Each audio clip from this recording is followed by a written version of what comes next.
Olá, seja bem-vindo e que Deus te abençoe.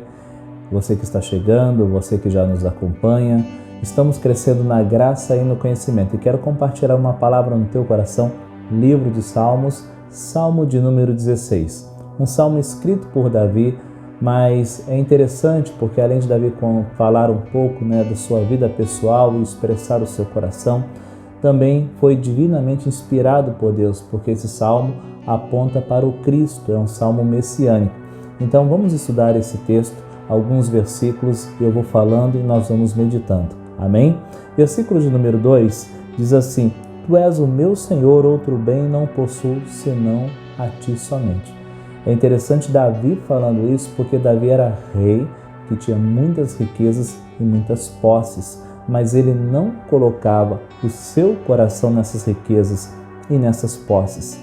O coração de Davi era inteiro, era totalmente do Senhor.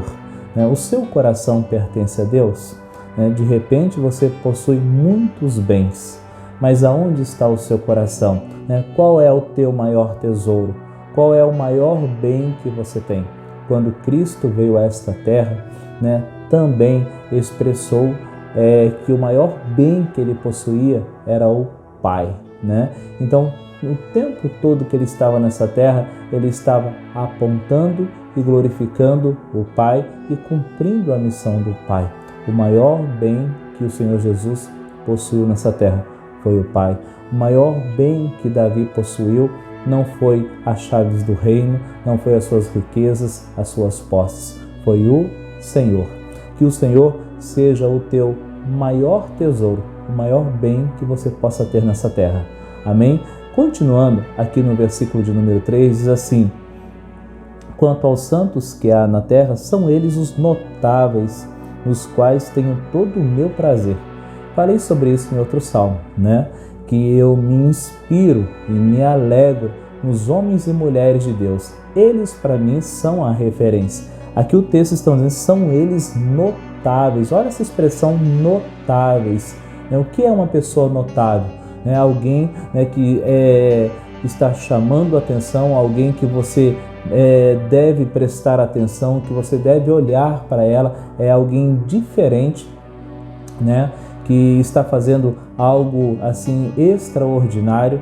Então são os santos, são homens e mulheres de Deus. Então eu me inspiro em homens e mulheres de Deus. Como eu já disse para você, eu não tenho como inspiração e nem sigo alguém que tem uma vida cheia de promiscuidade. Então eu prefiro observar os santos. Eu me alegro com os santos, com homens e mulheres de Deus. E o texto continua dizendo, nos quais tenho todo o meu prazer. Eu me alegro de estar junto com os irmãos. Nesse momento de pandemia, o que mais traz saudade ao meu coração é as nossas reuniões fervorosas, os encontros com Deus, são as nossas comunhões, isso que me traz saudade, isso que me traz a lembrança, porque é nesse contexto que eu sinto prazer. Eu sinto prazer em estar no meio do povo de Deus. Eu tenho certeza que você também tem esse prazer. Continuando, então no versículo de número 4 diz assim: muitas serão as penas dos que trocam o Senhor por outros deuses. Vai vir um juízo, um dia terá um juízo. Mas a pergunta é, você tem colocado outros deuses diante do Deus eterno? Aqui nesse contexto, eles colocavam imagens, outros deuses que eram cultuados pelos povos pagãos, mas nós sabemos que isso é muito amplo, não é verdade? De repente, um artista se torna um deus na sua vida, uma celebridade se torna um deus na sua vida. De repente, algo na internet, algo que você está fazendo se torna um deus, ou seja, rouba a presença de Deus, ele te afasta da presença de Deus. Então, veja bem, você tem colocado outros deuses diante de Deus? Eu creio que não. Deus tem que ser o centro da nossa vida. Amém? Deus tem que ocupar o centro do nosso coração. Temos que olhar para Ele.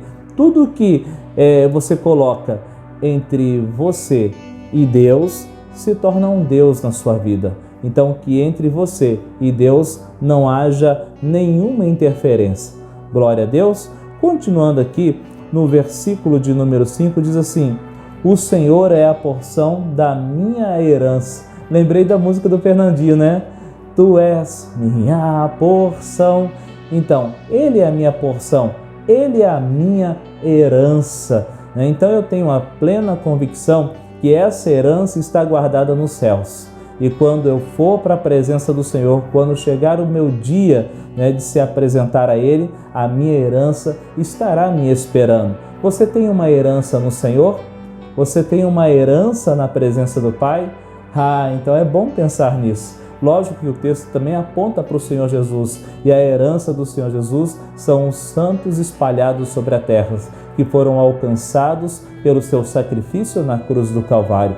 Versículo de número 7 diz assim: bendigo o Senhor que me aconselha, pois até durante a noite o meu coração me ensina. Quando você tem comunhão e intimidade com Deus, o tempo todo Ele está falando contigo.